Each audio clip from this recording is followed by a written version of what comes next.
So this lesson, okay, is a very special lesson to me because I told you yesterday, it's a Dvar Torah that is very, very close to my heart because 10 years ago, we had a student, Isaac Shapiro, that uh, had to give a whole Dvar Torah in front of a whole bunch of the board members. His father was on the board, so he had to say Dvar Torah in front of everybody. And this was the Dvar Torah that he was welcome Gabriella and welcome Abigail. This was the Dvar Torah that he was able to say to the board members. So I was really proud of him for doing that. And so we're going to get to that Dvar Torah. So let's start with a quick review of what we've learned. Let's just share the screen and show you guys what we've learned about. So we have the Simani HaSeder, Kadesh Orchas, Karbas Yachatz, Magirachta, Mochi Matzah, Maror Koreh, Shulchan Oreh, Tavun Bareh, Chalel Nirtzah. And then we had Kiddush. So we drank the first cup of wine, and that's the one that we make Kiddush on. We drink it Be'aseba. Then we did Orchatz. Who can tell me Orchatz? I'm gonna look down the list here. Somebody tell me what is Orchatz. I got Akiva, I got Maya. Who else has their hand up? Okay, Eliana has her hand up. Great. Let's look around over here. Anyone else have their hand up? Lizzie has her hand up. Great. Okay, so let's go back up to Lizzie and let's hear what you have to say. Lizzie, what is Orchatz? Yeah. Orchatz is we wash our hands with the Ad Bracha. Beautiful, beautiful.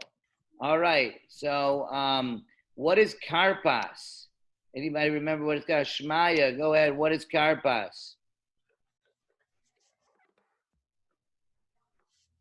Can't hear you. Cannot hear you. Okay. All right. We're gonna have to give it to somebody else, Maya, next time. Okay. Anybody else know what Karpas is? All right, Eliana, go ahead. Karpas is when you take the vegetable, then you dip it in the salt water. That's right. You take the vegetables and dip it in the salt water. Okay. All right, good. We're going to admit Gabriella again. I don't know why it didn't work before, but we just brought her back in. Okay. Yachatz. Can anybody tell me what Yachatz is? Okay, Eliana, go ahead. Yachatz. Let me just find you and unmute you. Go ahead. Go ahead, Liana. What's Yachatz? Okay. Yachatz is when you split the matzah and you put the bigger piece for the afikomen. Yes, excellent. Does anybody remember?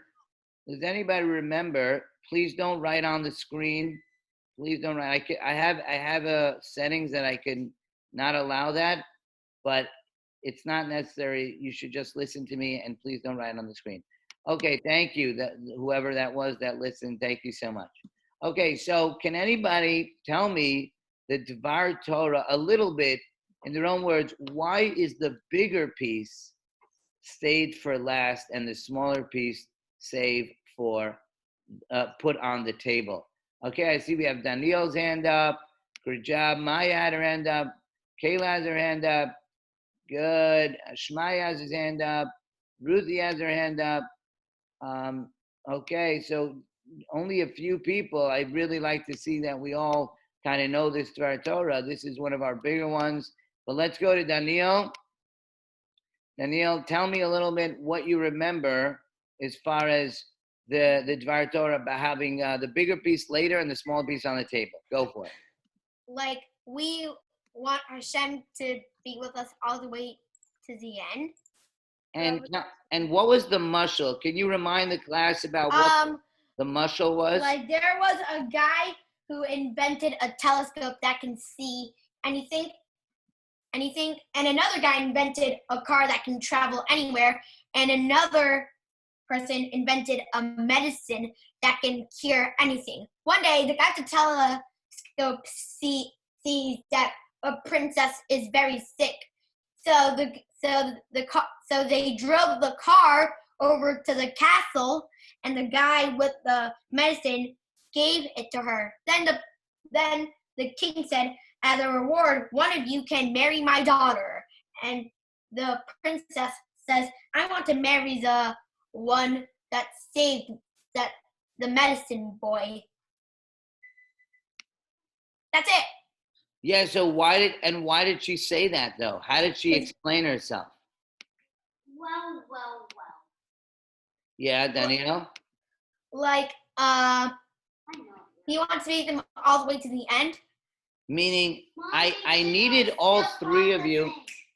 I needed all three of you to save me this time, but I don't need all three of you to save me every time. I just need the one with the medicine to save me in the future. Mm-hmm. So that's why she said, I don't think I need all three of you. I'd rather have only the one with the medicine to save me in the future. So Danielle, you just really, really made my day. That was beautiful. And if anybody else knew You belong to the Smiler. that anybody else knew that as well, I am so proud of them. Because that's one of our favorite Dvar Torahs. Ari, did you have your hand up before? Ari, do you want to say something? Ari? No, I wanted to say what, like you asked, and you have a question, so I want to answer. So what were you going to say? What you said. What I said? Go ahead and let me hear it again. The whole story? No, not the whole story. The part about why did she choose the one with the medicine and not the one with the car or the telescope? He chose the princess chose the one with the medicine because if she wouldn't need the car because the car one because the medicine one was already there. Got it. Exactly. All right. The medicine was what she was going to need all the way till the end. Okay. So basically, now let's go on to the next thing. So yesterday we learned about the halach ma'anya, and I asked the question on the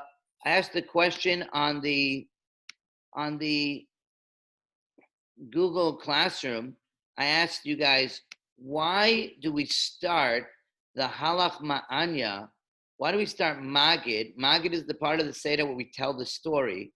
So why do we start it with halach ma'anya? And I got a lot of different answers, and a lot of people I responded to watch the Haggadah video, because the video that I post on Google Classroom is not this entire video. It's just the main part that we studied. So I shorten it a lot. So I asked a lot of people, if they got it wrong, to watch the video again and try to come up with the answer. So a lot of people didn't all answer. I emailed them. They're supposed to get back to me. Some people had trouble finding where the question was when they were trying to answer it again. But I was looking for an answer. Why do we start the halach ma'anya? A lot of people said because it's in Aramaic, which is a good answer, but it doesn't explain. So what? Why? Because it's in Aramaic, is that a reason to start the Haggadah? So what if it's Aramaic? So let's go to Shalhevet. Yeah, Shalhevet. It's called the poor man's bread because matzah is very filling, so all the poor man needs to Yeah, but Shalhevet, I'm not asking why it's called the poor man's bread. I'm asking why do we start the Haggadah with halach ma'anya? because it's a poor man's bread. No, the paragraph of Halach Ma'anya. Why do we? We're not starting it because it's the poor man's bread. This paragraph is the beginning. This paragraph is the beginning. It's Halach Ma'anya. It's in Aramaic. Why did we start the Magid with something in Aramaic? Because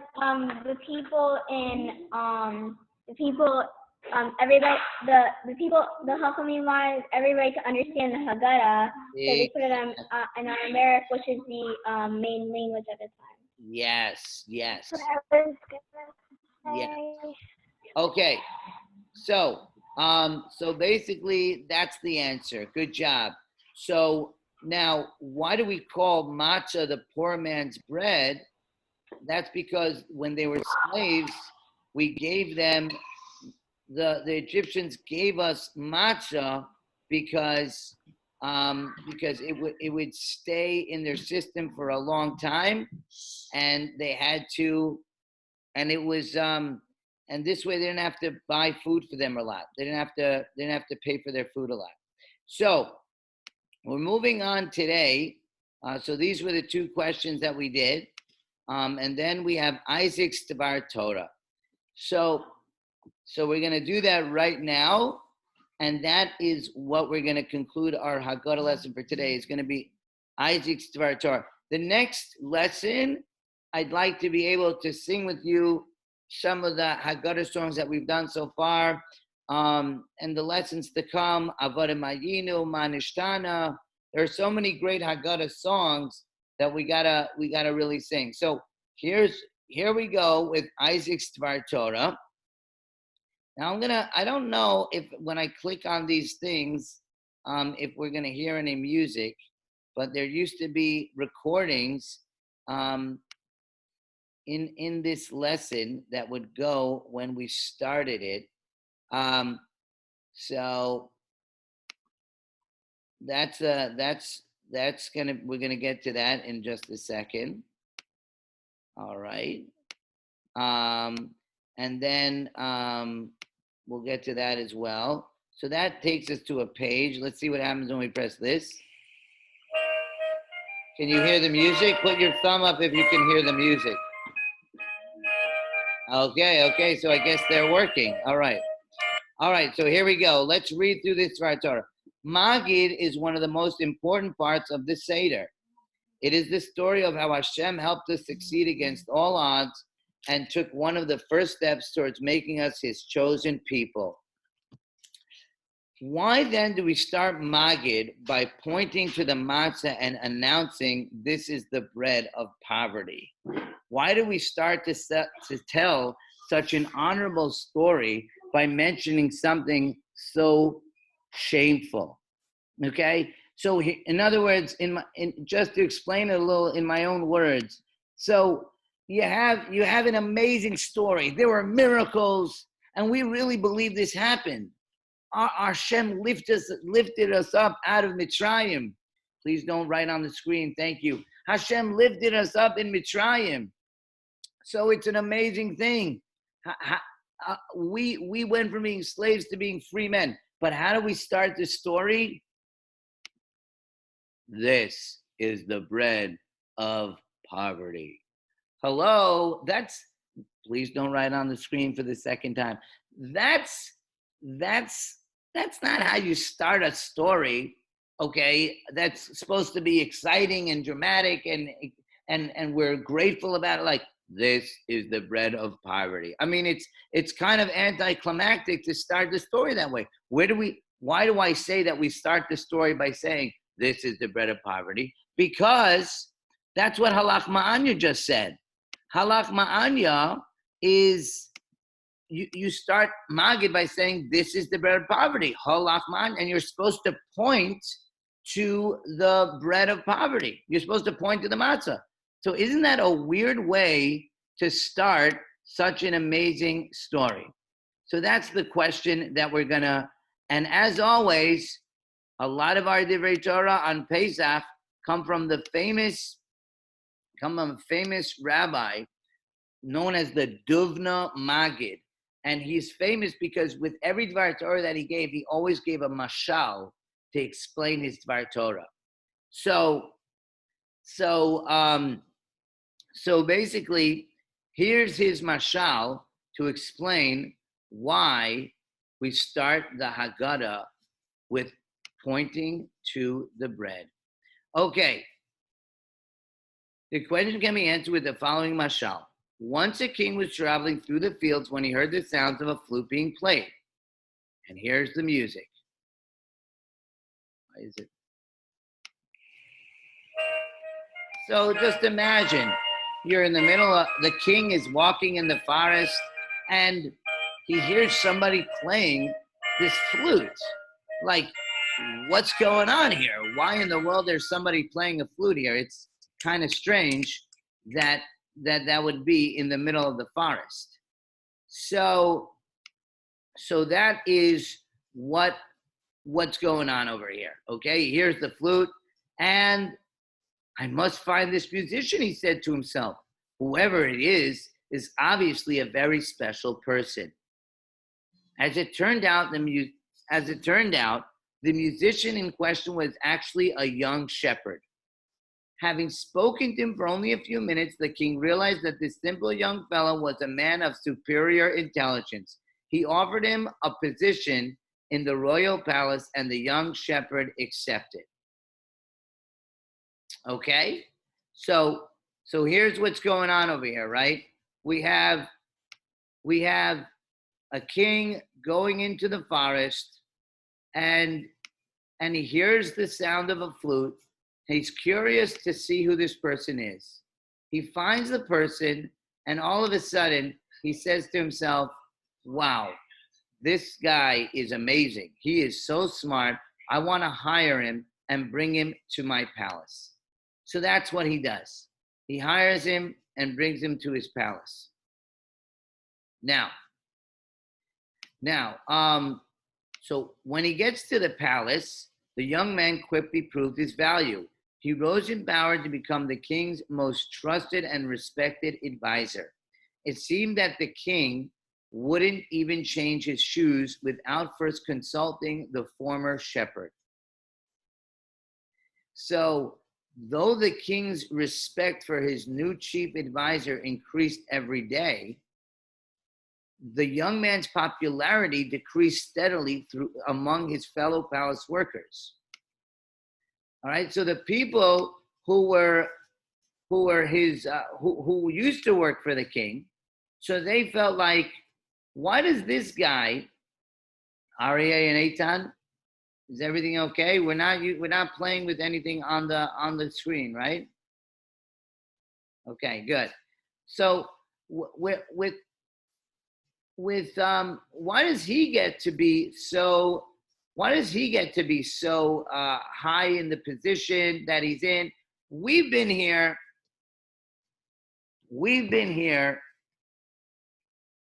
for a long time, and we haven't had any high positions. So why is this person getting all the promotions in the palace and we're not? So eventually they came up with a plan. They accused the king's new advisor of stealing money and property from the king. The king wouldn't believe them at first, but after some time and some persistent nagging from the palace workers, he agreed to search his most trusted advisor's home. They found nothing. Happy, the king was about to return to the palace when his workers pointed out one more door that they somehow missed during their search. I've asked a number of times. I find it to be very disrespectful. And this is on recording.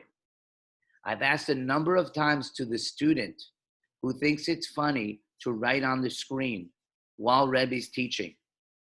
I've asked a number of times for them to stop. And it's very disappointing to me that they continue to do so. So this isn't easy for all of us. And to make to do things like that is really, really not the right choice. I really would like to see the person who thinks it's funny to do that to be more mature and stop doing that. Thank you. So, so basically, the king, right before the king left, they saw this private room, and they wanted to go in there, and the man that the king just hired told them, "No, don't go in there." I think we might have a recording of that. This is actually going to be the room that they go into, but they say, "Don't go in there," and I think maybe this. Okay. So please don't. But the king and his workers insisted, and the door was opened. What was inside was a source of great shock and amazement to the king and all who witnessed the door as the door first opened. Nothing, absolutely nothing. The room was empty except for an old robe and a flute. So that's what we're looking at over here. Here you have a flute and an old robe. So the king, I'm going to just say it in my own words now and not go back to the story. So the king said, "Why did you get so nervous when we said, 'Can we go into the room?' You don't have anything in here that's a big deal. Why'd you get so scared? And what is all this?" So he said, "Well, you see, when I got to the highest position in your palace, I didn't want all of that fame and fortune and honor to get to my head. So what I decided to do was every day in the beginning of the day, I go to this room in my house, I put on my old shepherd's robe, and I take my flute, and I sit down, and I remind myself who I used to be. And this way, if I remind myself who I used to be, it helps me to not become very haughty and not become a person who thinks he's all that. And this has helped me very much. So, boys and girls, this is the answer to the question that we started today's Haggadah lesson with. We asked, why do we start this great story of us leaving Mitzrayim by pointing to the poor man's bread? Why do we do that? And the answer is, boys and girls, because we have to remember that we used to be slaves. Now, we haven't made in the shade. We haven't made in the shade. We're free men. We have jobs. A lot of us, we have good jobs and we make a lot of money. And some of us think that we haven't made in the shade. And we have to remember that that's not where we started from. We were slaves in the beginning. And we have to remember that so that we don't become haughty and we don't think of ourselves as being, we're God's chosen nation. We're better than other people. We have to always be humble. And that's why we point to the matzah to help us remember that. So that is the Dvar Torah that was the famous Dvar Torah, the Isaac's Dvar Torah. It's coming to explain why we start the Magid by pointing to the matzah. And the answer really is so that we should stay humble. So if you see on Google an assignment on this Haggada lesson, it's probably going to be a question that looks like this. Why do we start Magid by pointing to the matzah? So who can give me the short answer? Why do we start Magid by pointing to the matzah? Okay, Noah, you have an answer? Let's go to Noah. Yeah. Because we used to be slaves and we want to honor that, and because we don't want to forget that, right? Matzah is like what? We want to remember what? What? We want to remember that we were We one. want to remember that we were slaves. Right. And we have to always be humble. Great job. Now I wanted to share with you really something quickly before I let you go. An HP moment. Daniel, did you hear that? Daniel, are you there? Oh, you got to be unmuted. It's an HP moment. All right. In yesterday's Daf Yomi, there was another answer in the Daf Yomi. Why Halach Ma'anya is written in Aramaic. Halach Ma'anya.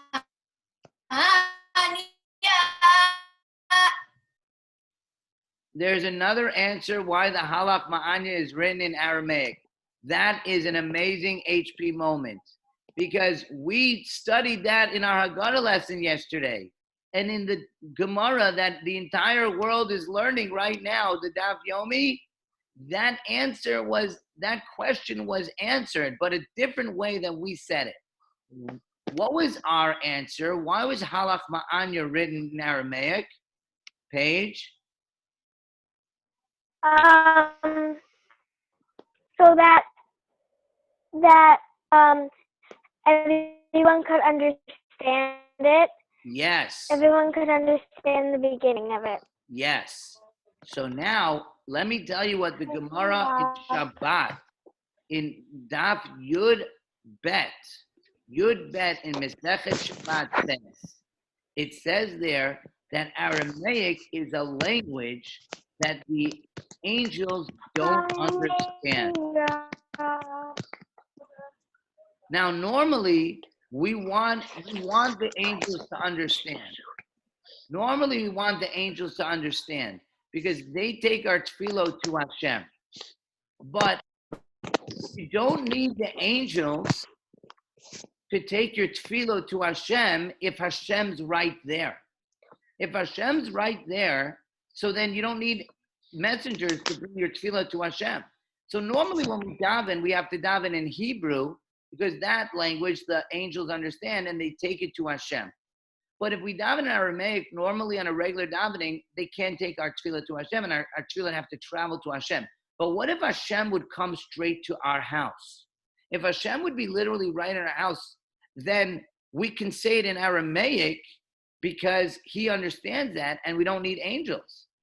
So when you visit a sick person, if somebody's sick, which you can't really visit today, but the Hashem is always by the bed of a sick person, you can say that the person who's sick should have refuah shalema, you can say it in Aramaic because Hashem's right there and he hears you. You don't have to say it in Hebrew. You don't need the angels.